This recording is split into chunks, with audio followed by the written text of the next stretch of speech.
Hello guys, welcome back to another video. So आज की video का टॉपिक हम रखने वाले हैं action chains. So action chains क्या होती है? एक्शन चेन्स बेसिकली एक क्लास है जो सेलेनियम वेब ड्राइवर प्रोवाइड करता है। सो इससे हम जितने भी हमारे माउस के एक्शंस होते हैं ना, लाइक माउस को मूव कराना हो, कर्सर को मूव कराना हो, या फिर राइट क्लिक कराना हो, या फिर कोई कोई और भी एक्शन, आप जो भी लेफ़्ट क्लिक राइट क्लिक जो भी आप माउस से कराते हो, वो सारे आप इस क्लास के थ्रू अचीव कर सकते हो। सो वन बाय वन इसके सारे मेथड कवर करते हैं। आज के लिए मैंने जो डिसाइड किया है वो माउस होवर किया है। माउस होवर क्या होता है कि अच्छा, आपको जैसे मेरा कर्सर है, इसको आपको किसी भी चीज़ पे होवर कराना हो, लाइक इसमें यहाँ पे ऊपर बहुत सारे टूल्स हैं। अब मुझे बोल्ड वाले पे होवर कराना है ना, तो ये हाईलाइट हो गया, तो इसे माउस होवर कहते हैं। तो हम अपनी प्रैक्टिस वाली वेबसाइट पर आ जाते हैं। यहाँ पे आप नीचे आओगे ना, तो आपको एक ऑप्शन मिलेगा माउस होवर का। अब इसमें हो क्या रहा है कि जब भी मैं इस पे अपना माउस लेके जा रहा हूँ, ये हमें दो ऑप्शंस दे रहा है ना। एक टॉप दे रहा है, एक रीलोड दे रहा है। तो आज के लिए हम यहाँ पे क्या करेंगे कि इस पे होवर कराएंगे, देन ये टॉप वाला है, इस पे होवर कराएंगे, देन टॉप पे क्लिक करवाएंगे। तो टॉप पे क्लिक कराने पे होता क्या है, ये वेबसाइट के टॉप पे चले जाता है ना। तो ये चीज़ हम ऑटोमेशन से अचीव करके देखते हैं, जो अभी हमने टास्क किया। तो एक बार कोड पे आ गए। तो ये मैंने बेसिक कोड वही लिखा है जो हमारी वेबसाइट गेट करनी होती है, ओपन करनी होती है, वहाँ तक लिखा है। तो अब हमें एक्शन चेन्स को इंपोर्ट कराना पड़ेगा यूज़ करने से पहले, है ना। तो वो हमें कैसे होगी, सिलेनियम के अंदर मिलती है हमें वेब ड्राइवर में इंपोर्ट एक्शन चेन्स। यहाँ पे ये ध्यान रखना, ए कैपिटल है एंड सी कैपिटल है एक्शन चेन्स का, है ना। अब एक्शन चेन्स इंपोर्ट कर लिए हमने, अब इसको यूज़ भी तो करना होगा। यूज़ करने के लिए हमें क्या करना होता है, जब भी हम कोई क्लास यूज़ करते हैं, हमें सबसे पहले उसका ऑब्जेक्ट बनाना होता है, ताकि उस ऑब्जेक्ट को यूज़ करके हम उसके क्लास के सारे फीचर्स यूज़ कर सकें। तो मैं एक ऑब्जेक्ट बना रहा हूँ एक्शन नाम का, है ना। ये एक्शन चेन्स क्लास को मैंने कॉल कर लिया। अभी आप यहाँ पे देखोगे हमें एक वार्निंग दे रहा है। ये वार्निंग क्यों दे रहा है, एक बार इसकी डॉक्यूमेंटेशन देखते हैं। ये फैच कर रहा है डॉक्यूमेंटेशन। तो यहाँ आप देखोगे ये एक ड्राइवर नाम का ड्राइवर को एज ए पैरामीटर मांग रहा है ना। तो हम यहाँ पे ड्राइवर पास कर देते हैं। ये एरर हमारा सही हो गया। और आप इनकेस आपको देखना हो कि कोई क्लास या कोई भी मेथड क्या क्या पैरामीटर एक्सपेक्ट करता है, तो आप सिंपली अपने कीबोर्ड में कंट्रोल दबाना, देन उस मेथड पे जाके क्लिक कर देना। तो अब ये पाइचाम आपको उसकी ही क्लास के अंदर लेके चला जाएगा जहाँ ये मेथड एक्चुअल में फाइल में लिखा हुआ है ना। अब ये इनिट इसके एक्शन क्लास का इनिट है, ये देखो एक्शन चेंज क्लास है ना, इसका इनिट फंक्शन है। इनिट फंक्शन हमेशा तब कॉल होता है जब भी हम कोई ऑब्जेक्ट बनाते हैं किसी भी क्लास का। जैसे मैंने यहाँ पे एक्शन चेंज का ऑब्जेक्ट बनाया, ये एक्शन नाम का।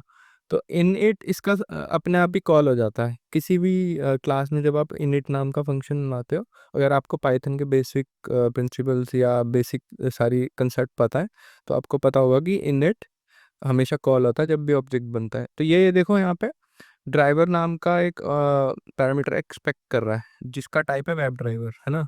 ये मतलब वही है जो हमने ऊपर बनाया, ये ड्राइवर है, ये वेब ड्राइवर का ऑब्जेक्ट है। बाकी पैरामीटर्स देखो, ऑलरेडी इसने वैल्यूज कुछ ना कुछ दे रखी है, तो उनको हम पास करने की ज़रूरत नहीं है। तो हम बाकी वापस आ जाते हैं। For now you can remember this कि यहाँ पे हमें एक्शन चेंज में ड्राइवर देना होता है। ओके, सो हमने अब ऑब्जेक्ट बना लिया है ना। अब ऑब्जेक्ट को हम कैसे यूज़ करते हैं, ऑब्जेक्ट लिखते हैं, देन डॉट मारते हैं, तो हमें उसके सारे मेथड्स दिख जाते हैं। हमने पुराने ट्यूटोरियल्स में भी ये देखा था, है ना।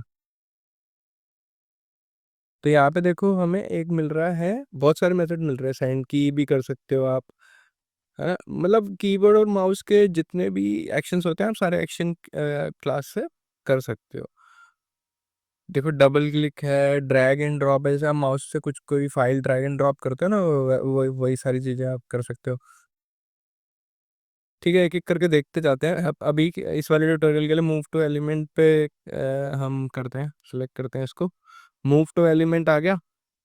अभी ये वार्निंग दे रहा है, तो हम इस वार्निंग को कैसे ठीक कर सकते हैं? देखो, वार्निंग ठीक करने के लिए आपको पता होना चाहिए कि वो एक्सपेक्ट क्या कर रहा है। सो सिंपली हम फिर से इसको डॉक्यूमेंटेशन फेच करते हैं।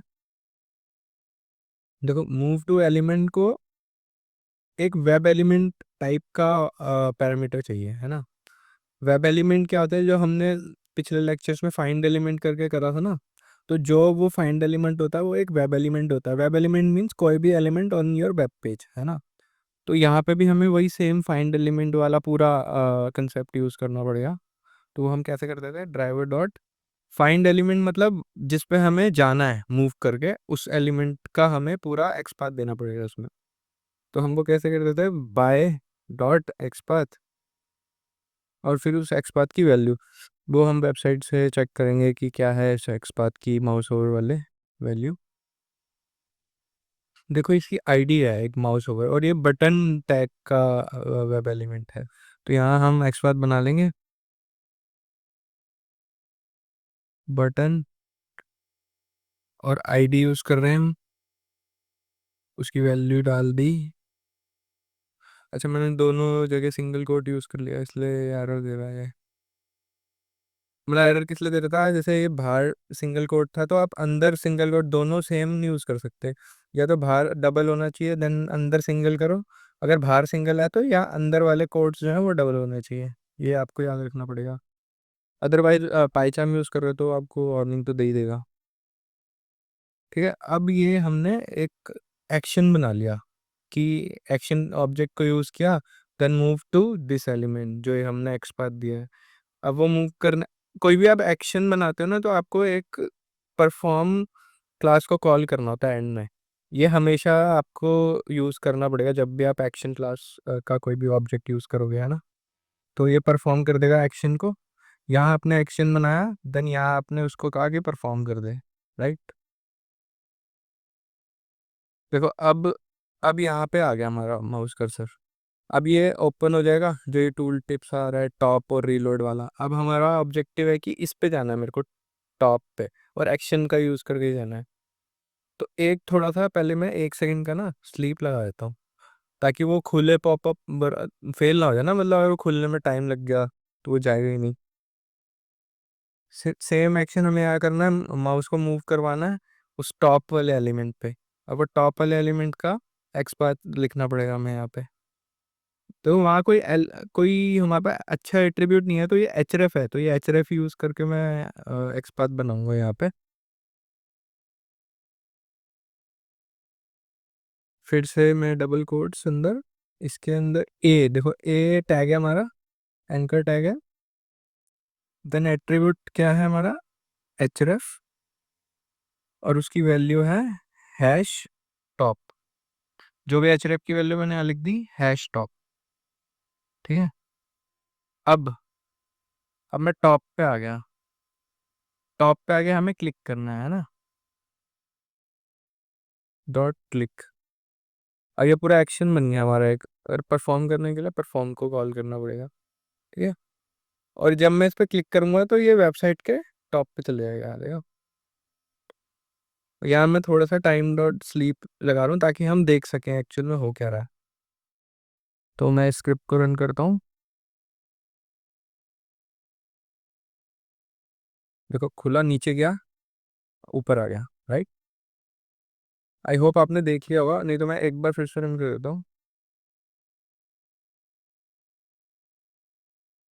देखो, टॉप पे है अभी, ये नीचे आया, देन क्लिक किया, फिर से ऊपर चला गया। ओके, सो आई होप आपको लेक्चर अच्छा लगा होगा। इन केस कोई डाउट हो तो कमेंट में आप पूछ सकते हो, और हम फ्यूचर लेक्चर में एक्शन क्लास के और भी फीचर्स देखेंगे, तो मेक श्योर आप सब्सक्राइब कर लो। Thank you so much, bye bye.